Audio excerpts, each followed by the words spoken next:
If your kids are grown and the house still feels overwhelming, the problem probably isn't clutter. And if you've ever looked around your house and thought, why does it still feel like there's so much crap everywhere, even when I'm really trying to get rid of things? Does that sound familiar? You're not crazy. There's actually a reason for that. By the end of this video, I'm going to explain why so many women in midlife start decluttering their homes but still feel stuck, and the shift that actually starts to make your home feel lighter again.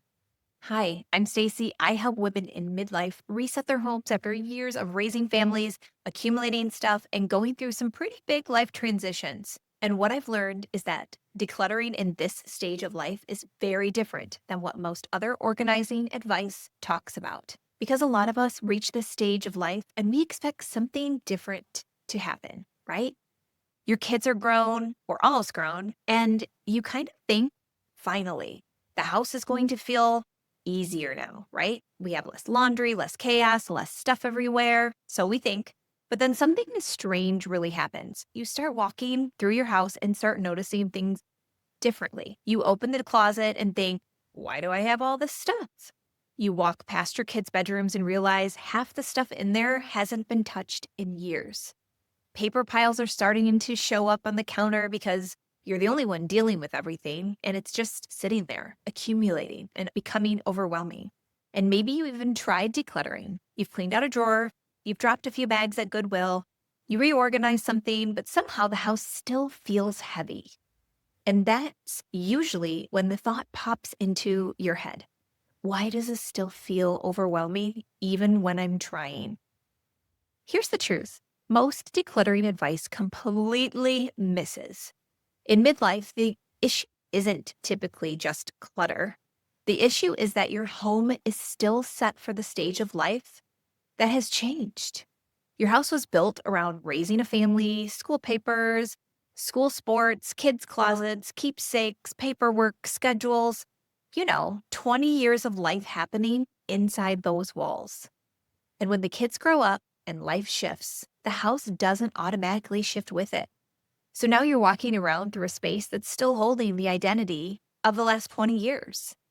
And that's why it feels heavy. You can donate 3 bags of stuff and still open a closet and think, how is there still this much stuff here?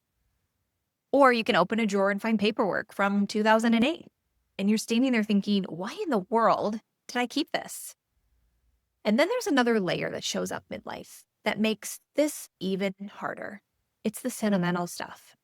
Your kids' things, boxes from your parents or family members that you've lost, stuff that honestly you don't even want to open because you know it's going to bring up all the memories. So now it's not just clutter, it's memories, it's guilt, and it's trying to figure out, what is your home supposed to look like in this next chapter of life? And this is where most women get stuck, because they think the answer is to suddenly get motivated and declutter the entire house. But motivation is not what fixes this. The real shift is realizing something simple. Your home needs a reset. Just like your life is resetting now as an empty nester, you're in a new phase of life, and this is a new chapter. And your space has to start reflecting that.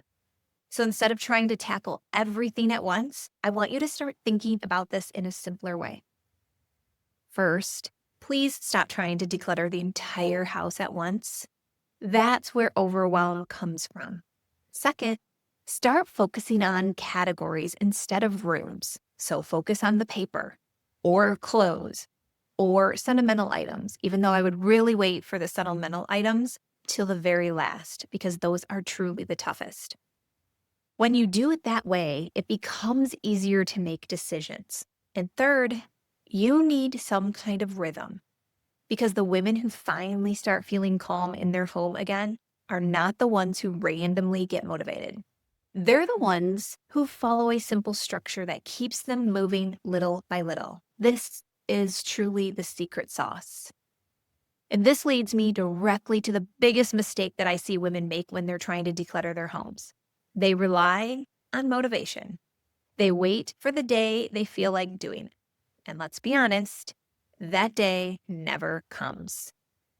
We have so many things going on in our life right now. And think of all the hormones, premenopausal, menopausal, postmenopausal, wherever you're at.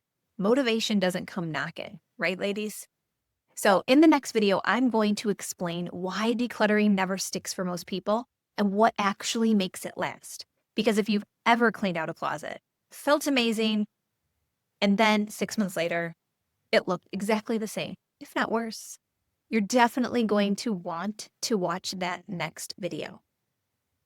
And if you're navigating this mid-season reset too, make sure you subscribe because every week I share simple ways to help you reclaim that home and make this next chapter of your life feel a whole lot lighter. I'll see you next time.